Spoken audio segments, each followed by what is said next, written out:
Hello' ফ্ৰেণ্ডসকল, কি খবৰ? আশা কৰোঁ সকলোৰে খবৰ ভাল। বন্ধু-বান্ধৱীসকল, তোমালোকক সকলোকে স্বাগতম জনাইছোঁ আমাৰ এই চেনেলত। বন্ধু-বান্ধৱীসকল, তোমালোকৰ বাবে আকৌ বেংকৰ পৰা তোমালোকৰ কেইটামান পোষ্ট লৈ আহিছোঁ, য'ত তোমালোকে আবেদনখন কৰিব পাৰিবা। মানে বেংক অফ ইণ্ডিয়াৰ পৰা তোমালোকৰ বহুত কেইটা পোষ্ট ৰিলিজ কৰিছে। তোমালোকে ইয়াতে আবেদনখন কৰিব পাৰিবা। ইয়াতে আবেদন কৰাৰ কাৰণে তোমালোকৰ কি কি যোগ্যতা লাগিব, বা তোমালোকৰ বয়স কিমান হ'ব লাগিব, বা তোমালোকৰ এডুকেশ্যন কোৱালিফিকেশ্যন কি লাগিব, সেই বিষয়ে আমি বহল সহকাৰে আলোচনা কৰিম। তো বন্ধু-বান্ধৱীসকল, আমি ভিডিঅ'টো আৰম্ভ কৰোঁ। বন্ধু-বান্ধৱীসকল, তোমালোকৰ এইটো বেংক অফ ইণ্ডিয়া বেংকৰ পৰা তোমালোকৰ এইটো পোষ্টটো ৰিলিজ কৰিছে, য'ত তোমালোকৰ বহুত কেইটা পোষ্ট আছে, যেনেকুৱা তোমালোকৰ ক্ৰেডিট অফিচাৰ, তাৰপিছত আৰু বহুত কেইটা পোষ্ট আছে।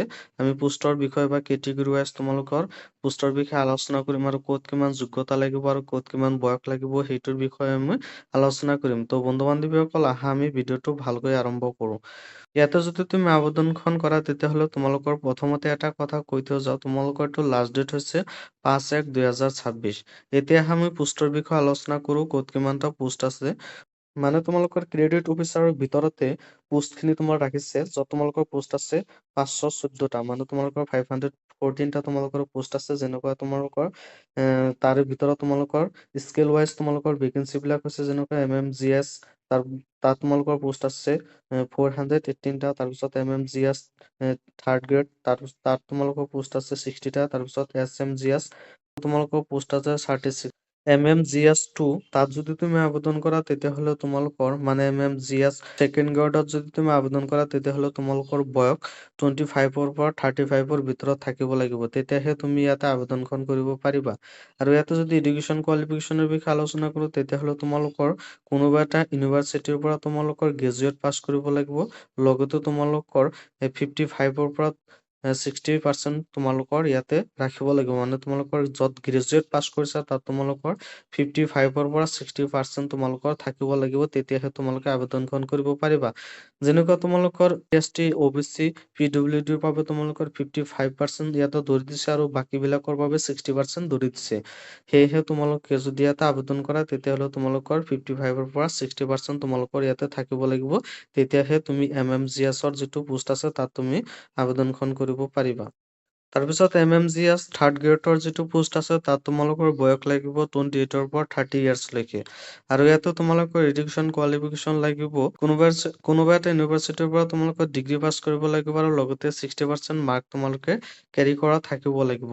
আৰু SC, ST, OBCৰ বাবে তোমালোকৰ 55% থাকিলেই হৈ যাব। আৰু বাকী জেনেৰেল EWSৰ বাবে তোমালোকৰ 60% মাৰ্ক তোমালোকৰ থাকিব লাগিব।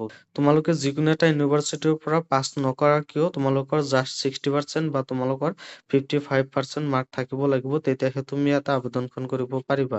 আৰু ইয়াতে যদি তোমালোকে আবেদন কৰা, তেতিয়াহ'লে তোমালোকৰ আগতে কাম কৰা তোমালোকৰ ইয়াতে এক্সপিৰিয়েঞ্চ থাকিব লাগিব। যেনেকুৱা ফাইনেন্সিয়েল ইনষ্টিটিউচনৰ বিষয়ে বা বেংকৰ বিষয়ে তোমালোকৰ এক্সপিৰিয়েঞ্চ থাকিলেহে তুমি ইয়াতে আবেদনখন কৰিব পাৰিবা। তাৰপিছত তোমালোকৰ ইয়াতে বয়সৰ কথা আলোচনা কৰিছে।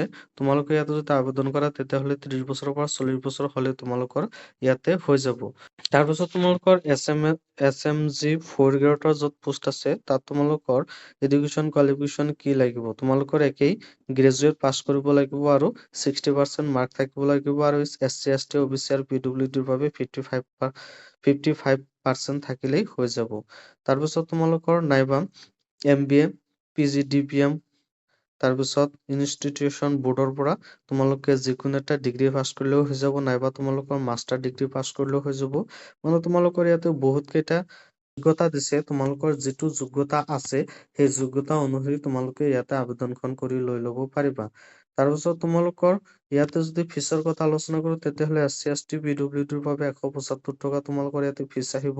তোমালোকে ড্ৰাফট কাটিব লাগিব, আৰু জেনেৰেল আৰু আদাৰ্ছৰ বাবে 850 টকা তোমালোকৰ ইয়াতে ফিজ কাটিব। লগতে তোমালোকৰ ইয়াতে GST থাকিব লাগিব, বা GST থাকিব। তাৰপিছত তোমালোকৰ ইয়াতে অফিচিয়েল ৱেবচাইটটো দিয়া আছে। অফিচিয়েল ৱেবচাইটত তোমালোকে ক্লিক কৰি, তুমি যদি নতুন ইউজাৰ হোৱা, তেতিয়াহ'লে ৰেজিষ্ট্ৰেশ্যন কৰি, তাৰপিছত তোমালোকে এপ্লিকেশ্যন ফৰ্ম আছে, তাতে তোমালোকে ক্লিক কৰি তোমালোকে আবেদনখন কৰি লৈ ল'বা। যেনেকুৱা তোমালোকৰ বেছিক ডিটেইলছবোৰ বহাবলৈ দিব। তাৰপিছত তোমালোকৰ এডুকেশ্যন কোৱালিফিকেশ্যনৰ বিষয়ে তোমালোকে যদি নথি-পত্ৰ আছে, সেই নথি-পত্ৰবিলাক তোমালোকৰ আপলোড কৰিব লাগিব। এই সকলোবোৰ কৰাৰ পিছত তোমালোকে ফাইনেল ছাবমিটটো মাৰি দি দিবা। আৰু তোমালোকৰ এইটো ডেট ষ্টাৰ্ট আৰম্ভ হ'ব 20/12/2025 পৰা।